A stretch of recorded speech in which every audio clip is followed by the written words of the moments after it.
श्री सरस्वती नमः, श्री कृष्णाय नमः।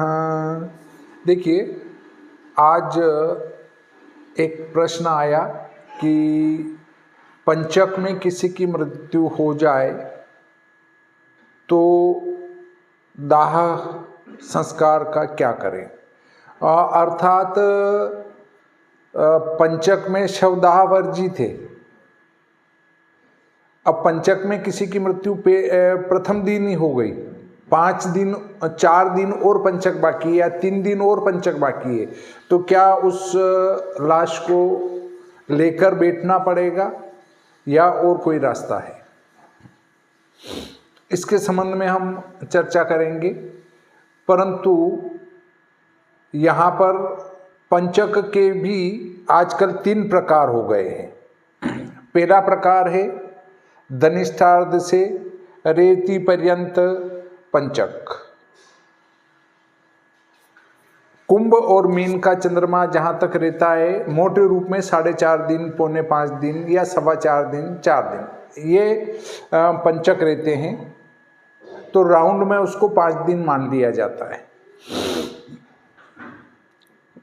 दूसरा, सूर्य के अंश के आधार पर पंचक। सूर्य के जो अंश होते हैं उनके आधार पर भी पंचक चलते हैं। तो गतांश से भी देखते हैं, वर्तमान अंश के आधार पर भी देखते हैं। गतांश से देखना है तो गतांश से देख लो भाई, वो गतांश मतलब वो अंश समाप्त हुआ और पंचक चालू। और वर्तमान अंश तो ये वर्तमान अंश लेंगे तो वर्तमान अंश जहाँ से चला वहाँ से वर्तमान अंश समाप्त होगा, वहाँ तक पंचक। वो पंचक राउंड में 60 घटी का होता है। 60 घटी में कभी 1-2 घटी कम या 1 घटी ज़्यादा, बस इतना, इससे कम नहीं होता है। ये शास्त्रों में वर्णित हैं। परंतु आजकल के फेसबुक, यूट्यूब, व्हाट्सएप वाले पंडितों ने एक नए पंचक का आविष्कार किया है जो दिन भर चलता है। 1 घंटे के लिए शुद्ध समय, 1 घंटे के लिए पंचक, फिर 1 घंटे का शुद्ध समय, फिर 1 घंटे का पंचक, ऐसे। तो ये जो तीसरा वाला पंचक है, दिन भर आने वाला, ये गुमराह करने वाला पंचक है। जब इन लोगों से पूछो तो ये कोई जवाब देने को तैयार नहीं है। और कहीं ऐसा भी बताया किसी ने कि आंध्र प्रदेश में इसको मानते हैं, परंतु इसका कोई शास्त्रीय प्रमाण हमारे पास उपलब्ध नहीं है। जब कोई समस्या आती है तो धर्म सिंधु, निर्णय सिंधु, मुहूर्त चिंतामणि, मुहूर्त मार्तंड, मुहूर्त गणपति, इन धर्म ग्रंथों का आधार लेकर हम कहते हैं कि ये पंचक है या कोई भी मुहूर्त का निर्णय ये रहेगा। परंतु जब इनमें ही नहीं है तो हम इसको किस आधार पर स्वीकार कर सकते हैं। अतः एक तो वर्तमान के कुछ कथाकारों, और ठोस कथाकार भी हैं, परंतु कुछ कथाकार जो उटपटांग फेंकते हैं, उनकी बातों को छोड़कर और व्हाट्सएप, फेसबुक, यूट्यूब पर कुछ फेंक पट्टी करने वालों को छोड़कर बाकी जो वास्तविक ज्ञान है उसका अनुसरण हमें करना चाहिए। न कि किसी ने कहा कि काली मिर्च लेकर हुम फट बोलकर स्वाहा करो, घर में अतुलित लक्ष्मी हो जाएगी, कभी नहीं होगी। पितृदोष के लिए वो तुलसी जी में वो डाल दो, आपके गन्ने का रस, बस पितृदोष शांत हो जाएगा, कभी नहीं होगा। ये गुमराह करने वाली बातें हैं।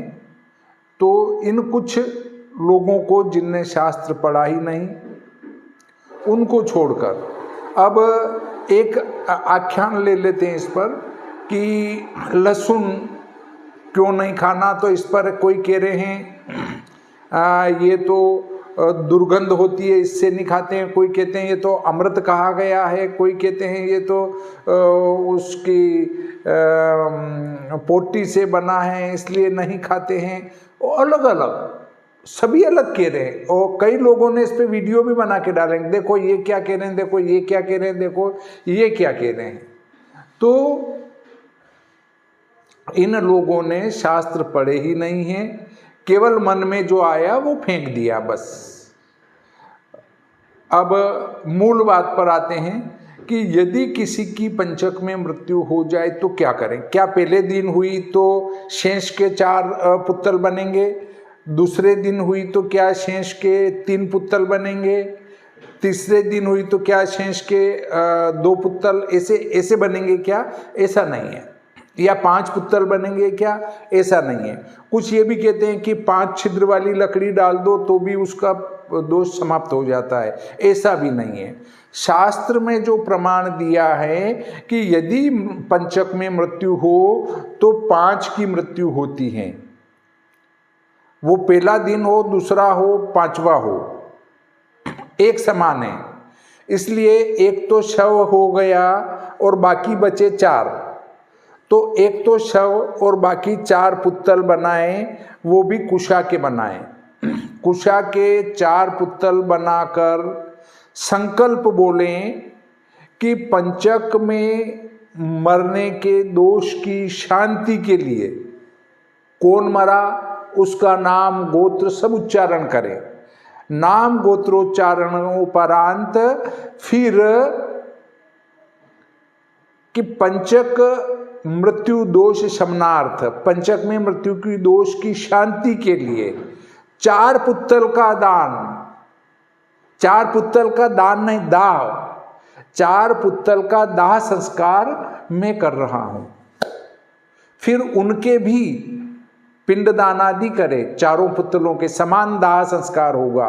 उन 4 पुत्तलों का भी पिंडदान आदि करके उस जो मृतक है उसके साथ 4 पुत्तल और रखे और दाह संस्कार कर दे। क्या अब उनको भी सारे कार्य करने पड़ेंगे क्या? तो नहीं, वहाँ शमशान में ही आप 4 पुत्तल बना ले, संकल्प ले ले, उनको भी पिंड दे दे, बस 5 पिंड एक साथ दे दो, कोई दिक्कत नहीं है।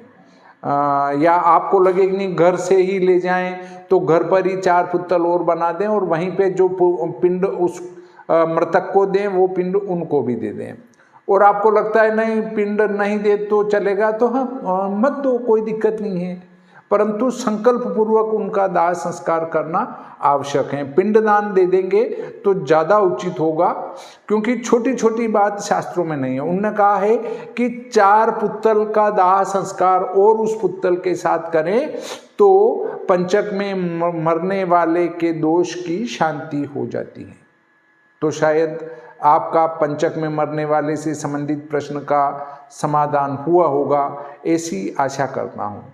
इस प्रकार आज का ये प्रकरण यहीं समाप्त करते हैं। श्री सरस्वती नमः। श्री कृष्णाय नमः।